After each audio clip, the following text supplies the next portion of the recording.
और सौरभ हत्याकांड से जुड़ी बड़ी खबर है। जेल में नशे के लिए परेशान है सौरभ के कातिल। जेल अधीक्षक वीरेश राज शर्मा का बड़ा बयान। जेल के अंदर मौजूद नशा मुक्ति केंद्र में दोनों की काउंसलिंग की जा रही है। खाने पीने में भी ना नुकुर कर रहे हैं साहिल और मुस्कान। जेल में अभी तक साहिल और मुस्कान से कोई मिलने नहीं आया है। सौरभ हत्याकांड से जुड़ी बड़ी खबर। हमने कारागार चिकित्सक से विशेष रूप से कह दिया है कि आप उसका स्वास्थ्य परीक्षण करें और जैसा कि बताया जा रहा है कि नशे का आदी है तो उसको इलाज दें, नशा मुक्ति केंद्र में भर्ती करें, यदि दवाओं की आवश्यकता हो तो दी जाए। बहुत ही थोड़े स्तर पर डॉक्टर साहब ने कहा है कि थोड़ी सी विड्रॉल सिम्टम्स हैं, उनको हम कारागार में दूर कर लेंगे और स्वास्थ्य परीक्षण के माध्यम से और दवाओं के माध्यम से उसको सही करेंगे। मुस्कान की बात अगर करें, मुस्कान क्या खा पी पा रही है या कुछ एक्स्ट्रा कुछ कहती भी है, और शायद ये गुजारिश भी की थी कि अलग अलग बैरक में ना रख करके उनको अगल बगल वाले बैरक में ही रखा जाए। शुरुआत में ये गुजारिश की थी, लेकिन ये कारागार नियमों के विपरीत है कि पुरुष बंदियों को पुरुष जेल में और महिला बंदी को महिला जेल में ही रहना पड़ता है, ये नियम है।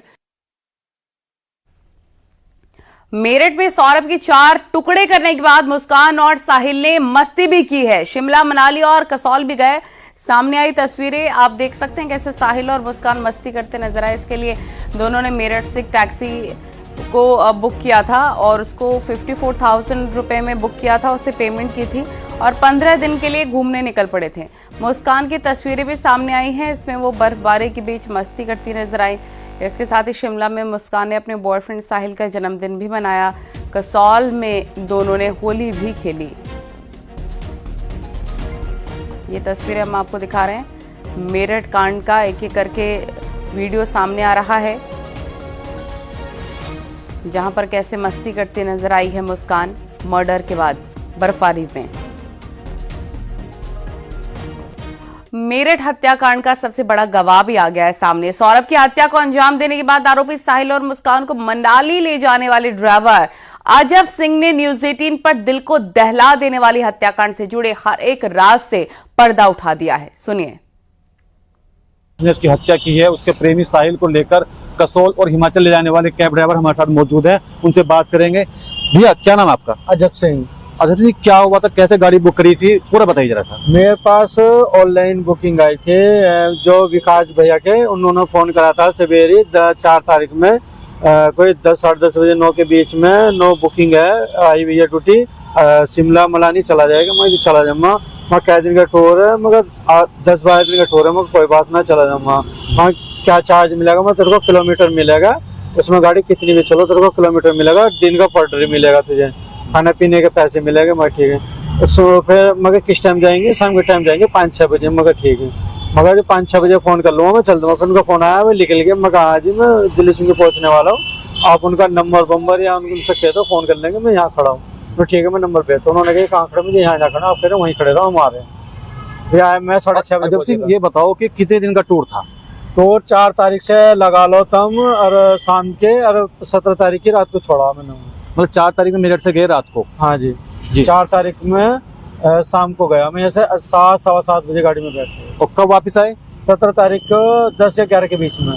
अच्छा, कुछ आपको रास्ते में ऐसा महसूस हुआ कि उन्होंने कोई ड्रिंक वगैरह किया हो? कुछ नहीं, कोई ड्रिंक, आधी दफे ड्रिंक किया था, ज्यादा दफे उन्होंने ड्रिंक की थी साहिल लड़के ने, लड़की ने नहीं की थी ज्यादा दफे। आधी दफे बियर की थी शामली से, ठेक के पैसे ली थी। उनके कुछ हाव भाव कैसे लग रहे थे देखने में आपको? जो भाव तो अच्छा लग रहे थे, खुश थे।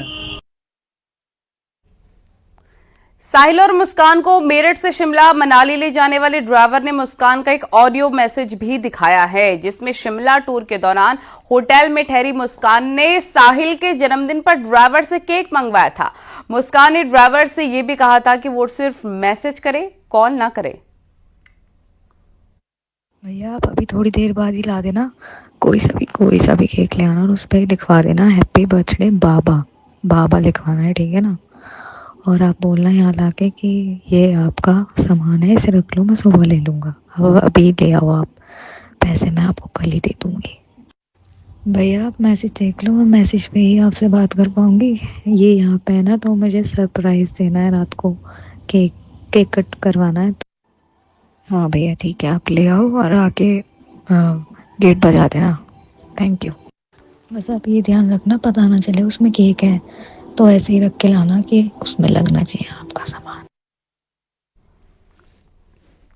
सौरभ राजपूत मर्डर केस में आरोपी मुस्कान की मां का एक बड़ा बयान आया सामने, जिसमें वो कह रही हैं कि उनकी बेटी ने बहुत बड़ी गलती की है। उसने बहुत सी बातें उनसे छिपाई भी थी।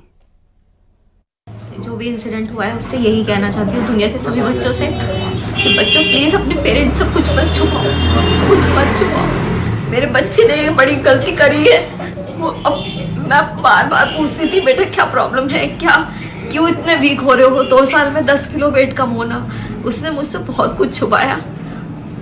आज वही वजह है कि वो जेल में है, ब्रेन वॉश हुआ है, नशे किए हैं, क्या किया है हमें कुछ नहीं पता। अगर जरा सा भी वो हमसे कुछ शेयर करती तो शायद आज वो इस स्थिति में ना होती।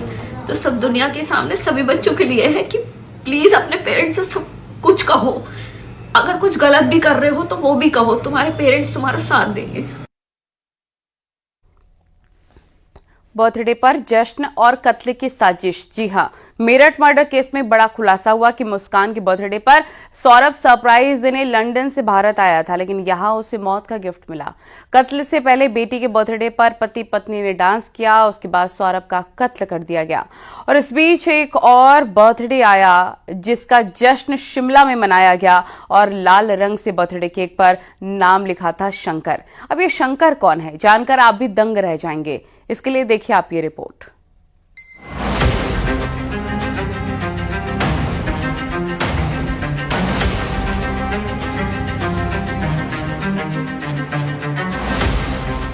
मेरठ में कातिल मुस्कान और उसके बॉयफ्रेंड के हर कदम में साजिश बसी हुई थी। सौरभ के मर्डर के बाद बेफिक्र होकर दोनों मस्ती में चूर थे। शिमला और मनाली में हनीमून के दौरान कैब ड्राइवर की चैट से बड़ा खुलासा हुआ है। भैया आप ना मुझे केक लेके, मतलब आप केक ले आना कहीं से भी और कॉल मत करना। शिमला में मुस्कान ने साहिल का बर्थडे बनाया और पति का लहू बहाने के बाद साहिल के लिए केक मंगवाया। और लाने के बाद ना आप हमारे रूम पे आ जाना और बोलना मेरा ये सामान है, इसे रख लो। इस केक का रंग भी लाल ही चुना गया। केक पर साहिल की जगह उसका नाम शंकर लिखवाया गया।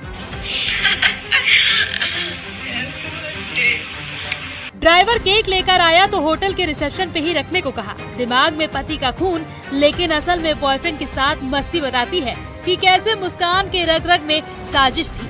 वो होटल से ड्राइवर को कॉल करती थी, लेकिन हमेशा व्हाट्सएप के जरिए, कभी कॉल रिसीव नहीं करती थी। जब बात कर रहे थे तो 2 बार फोन आया, मम्मी कह के बात करके गाड़ी में से उतरेगी, फिर नहीं दे लो बाहर बात करी। फिर इसके बाद में आए उससे अगले दिन फिर कही मम्मी लाली कहाँ, लाली से बात करवाओ। वीडियो कॉल बात चल रही थी, वीडियो कॉल कर फिर उतर के फिर इन्होंने नहीं दे लो, फिर बाहर खड़े होकर बात करी। गाड़ी में तो बस 1 मिनट या 2 मिनट बात करी होंगी ना, गाड़ी में कोई कैसी बात नहीं करी। दोनों अपना बैठे थे। जब लड़की को नींद आ रही थी वो अपने धोरे सवाल है था। अब उसमें तीसरे आदमी ने उन्हें कितना उकसाया हो और इस वजह से इनके ऊपर कितना या तो मेंटल तनाव में करा या प्लान करके करा, ये तो उनसे डायरेक्ट बात करके ही पता लग सकता है कि एक्चुअली में हुआ क्या। पर ये जरूर बात है कि ये इम्पल्सिविटी में नहीं हुआ। एक बार में आदमी 1 बार 2 बार करके कंट्रोल में आ जाएगा कि कैसे हो रहे, या करते करते उस जोन में पहुंच गए कि अब हम सोच समझ से परे हो गए और हमें कंप्लीशन तक पहुंचना है। सौरभ राजपूत हत्याकांड में कातिल पत्नी मुस्कान की मस्ती के वीडियो वायरल हो रहे हैं। कत्ल के बाद बॉयफ्रेंड संग शिमला और मनाली की सैर कर रही थी और जमकर मौज मस्ती।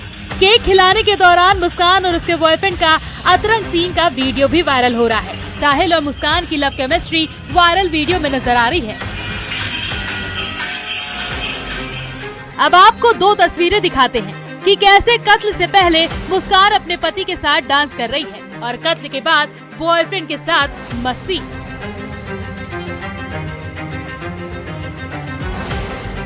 कत्ल की इस कहानी में हर रोज नया ट्विस्ट सामने आ रहा है। जिस पति ने मुस्कान को बर्थडे पर सरप्राइज देने के लिए लंदन से मेरठ में लैंडिंग की, हंसी खुशी उसके साथ डांस किया, वही पत्नी सौरभ के लिए काल बन गई और कत्ल के बाद बॉयफ्रेंड के साथ मस्ती में चूर हो गई। फिलहाल अब कानून का शिकंजा कस रहा है और कत्ल की कड़ियां भी जुड़ रही हैं। Bureau report, news 18। तो मेरठ हत्याकांड से हर कोई दंग है। एक और जहां पुलिस इस मामले में हर एक सबूत इकट्ठा करने में लगी है, तो वहीं न्यूज़ 18 ने मृतक सौरभ के दोस्तों से बातचीत भी की। हमारे साथ उसके कुछ दोस्त हैं जो पल पल के विषय में जानते हैं उन दोनों के बारे में। ये बताएं, क्या किस तरह की थी मुस्कान और कैसे इन दोनों की शादी, कहाँ मुलाकात हुई? इनकी मुलाकात हुई थी एक ट्रेन में, ये फैमिली के साथ कहीं घूमने गए थे, तो वहाँ ट्रेन में इनकी मुलाकात हुई थी मुस्कान से। तो ट्रेन में मुलाकात होने के बाद धीरे धीरे इनकी बातचीत हुई, धीरे धीरे बातचीत होते होते इनकी लव स्टोरी में बदल गई। फिर उसके बाद यहाँ जब मेरठ आ गए, फिर थोड़े टाइम बाद उन्होंने प्लानिंग बनाया भागने का। ये मतलब सुबह के टाइम घर से भाग गए, कुछ टाइम बाद घर से ही भाग गए। फिर सबने ढूंढा, इन्हें ढूंढा, ये नहीं मिले। ये फिर काफी टाइम बाद मिले, हफ्ते 10 दिन बाद अपनी दिल्ली मिले। इसने भी कंफर्म करा, ये दिल्ली मिले उनको। कितना पॉजिटिव था इसके लिए सौरभ, और कैसे क्या क्या किया इसने? सौरभ ने इसके लिए सब कुछ करा, पानी भी पिलाया, सब कुछ, हर चीज करने को तैयार था सौरभ ने सब कुछ करा इसके लिए। लेकिन उसने क्या किया, उसके लिए कुछ भी नहीं किया। उसने इतना गलत करा, हमें इतना दुख है। मेरा दोस्त था, साथ में रहते थे, उठते बैठते थे, लेकिन उसके ज्यादा बहुत दुख है। कैसी थी मुस्कान? हमारे साथ उसके कुछ दोस्त हैं जो पल पल के विषय में जानते हैं उन दोनों के बारे में। ये बताएं, क्या किस तरह की थी मुस्कान और कैसे इन दोनों की शादी, कहाँ मुलाकात हुई? मुलाकात हुई थी एक ट्रेन में, ये फैमिली के साथ कहीं घूमने गए थे, तो वहाँ ट्रेन में इनकी मुलाकात हुई थी मुस्कान से। तो ट्रेन में मुलाकात होने के बाद धीरे धीरे इनकी बातचीत हुई, धीरे धीरे बातचीत होते होते इनकी लव स्टोरी में बदल गई। फिर उसके बाद यहाँ जब मेरठ आ गए, फिर थोड़े टाइम बाद उन्होंने प्लानिंग बनाया भागने का। ये मतलब सुबह के टाइम घर से भाग गए, कुछ टाइम बाद घर से ही भाग गए। फिर सबने ढूंढा, इन्हें ढूंढा, ये नहीं मिले। ये फिर काफी टाइम बाद मिले, हफ्ते 10 दिन बाद अपनी दिल्ली मिले। इसने भी कंफर्म करा, ये दिल्ली मिले उनको। कितना पॉजिटिव था इसके लिए सौरभ, और कैसे क्या क्या किया इसने? सौरभ ने इसके लिए सब कुछ करा, पानी भी पिलाया, सब कुछ, हर चीज करने को तैयार था सौरभ ने सब कुछ करा इसके लिए। लेकिन उसने क्या किया, उसके लिए कुछ भी नहीं किया। संभल में नेजा मेला पर रोक के बाद बहराइच के जेठ मेला पर तलवार लटकती नजर आ रही है। बहराइच में बीएचपी और हिंदू संगठन से जुड़े कुछ लोगों ने डीएम को ज्ञापन सौंपा। उन्होंने हर साल 15 मई से सैयद सालार मसूद गाजी की दरगाह पर लगने वाले जेठ मेले पर बैन लगाने की मांग की है। इसके साथ ही ये भी दावा किया है कि बहराइच में जिस जगह सैयद सालार मसूद गाजी की दरगाह बनवाई गई थी, वहां पहले हिंदू समुदाय का सूर्य मंदिर हुआ करता था। बीएचपी ने मांग की कि जिला प्रशासन अपनी निगरानी में वहां मौजूद सूर्य कुंड को भी खुलवाए। बीजेपी विधायक सुरेश्वर सिंह ने भी कहा कि जो लोग मंदिरों को तोड़कर देश की अस्मिता को लूट कर गए हैं, उनका महिमा मंडन नहीं होना चाहिए।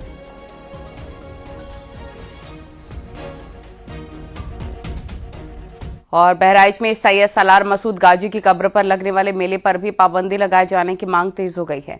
इस दौरान बहराइच में सीएम योगी साफ कर चुके हैं कि आक्रांताओं का महिमा मंडन करने वालों को देशद्रोही कहा जाएगा। कांग्रेस ने इसे मुद्दों से भटकाने की कोशिश कहा है, तो वहीं एसपी ने भी निशाना साधा।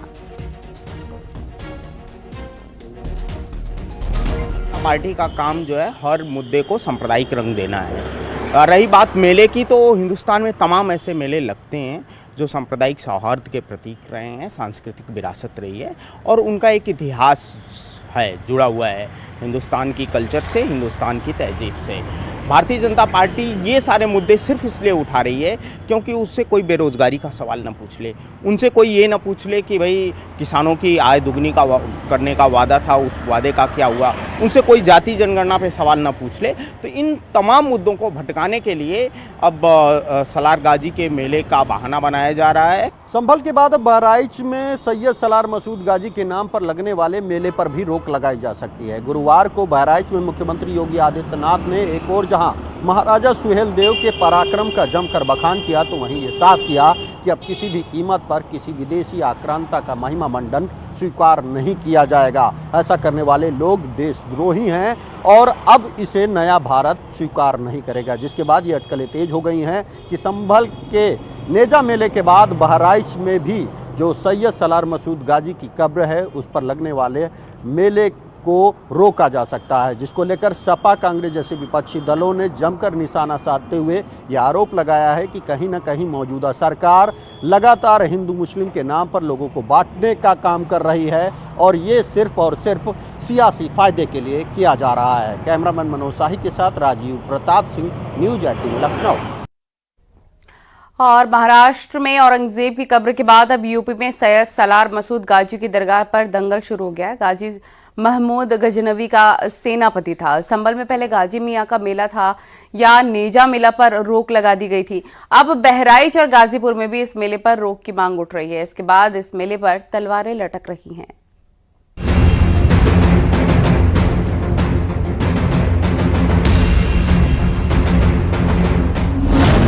महाराष्ट्र से यूपी तक कब्र पर कोहराम, सियासत में नया किरदार गाजी सालार, आक्रांताओं पर दंगल सियासी बवंडर।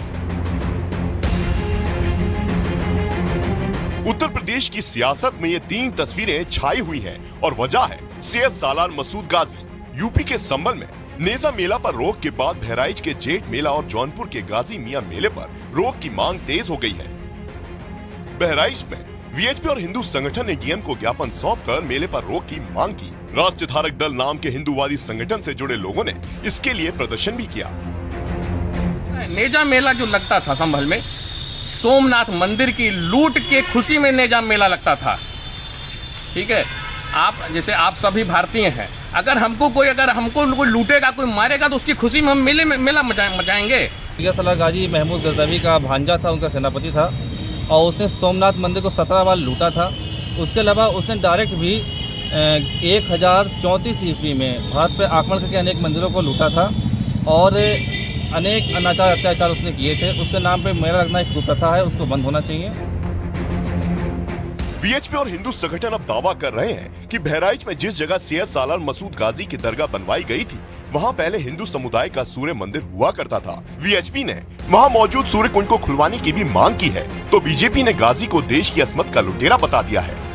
सैयद सालार मसूद गाजी ही नहीं है, जो भी आक्रांता हैं, जिन्होंने भारत की अस्मिता को लूटने का काम किया, भारत के मंदिरों को तोड़ने का काम किया, भारत की संस्कृति को छिन्न भिन्न करने का काम किया। महाराज जी का सीधा ये कहना था कि ऐसे लोगों को महिमा मंडन नहीं किया जा सकता है। हम पुरानी सनातन परंपरा पे फिर से वापस आ रहे हैं और उसी पे हम लोगों को जोर देना चाहिए। बहराइच में ही महमूद गजनवी के सेनापति रहे सैयद सालार मसूद गाजी को दफनाया गया था और इस जगह मजार बना दी गई थी, जहां सालों से मेले का आयोजन होता रहा है।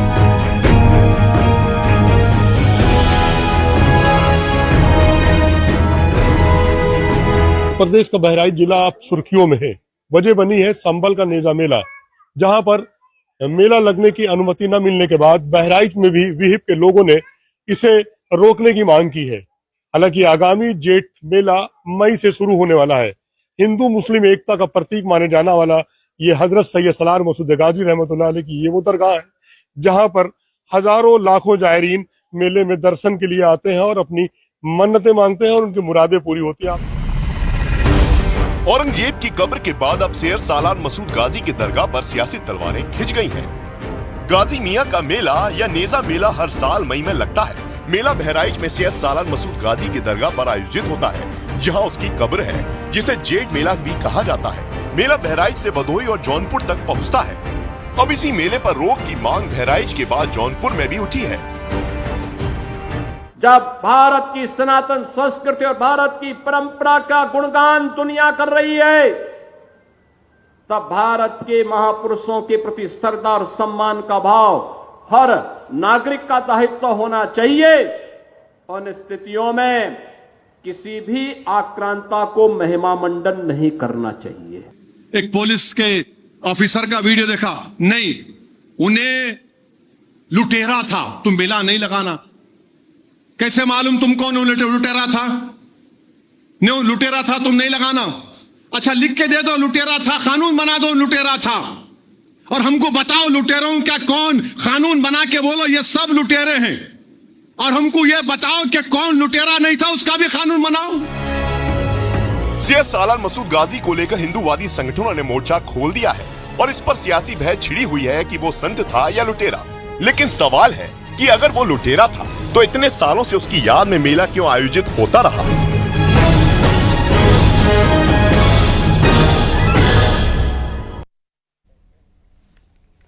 जौनपुर में भी गाजी मियां के मेले पर रोक लगाने के लिए आवाज उठनी शुरू हो गई है। जौनपुर पहुंची यूपी सरकार में कैबिनेट मंत्री संजय निषाद ने गाजी मियां के मेले पर कहा कि देश में आक्रांताओं के लिए कोई जगह नहीं है। जो हमारे महापुरुषों व देश के राजाओं की हत्या किया हो उसके नाम पर मेला नहीं लगना चाहिए।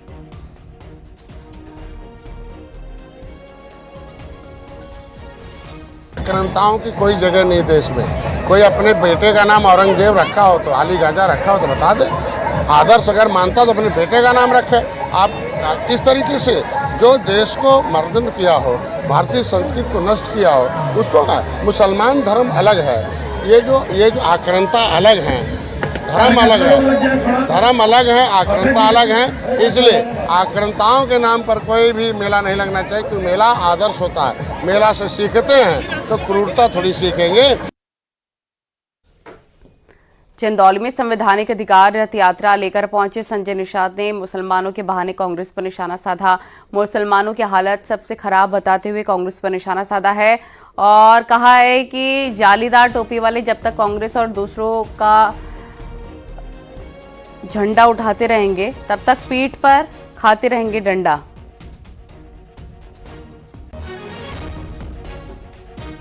ये बड़ी और अहम जानकारी इस वक्त। जालीदार टोपी वाले हैं, सबसे दशा खराब उनकी है।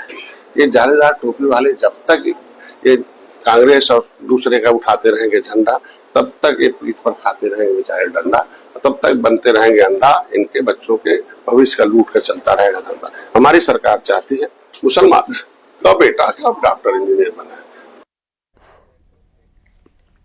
खबरें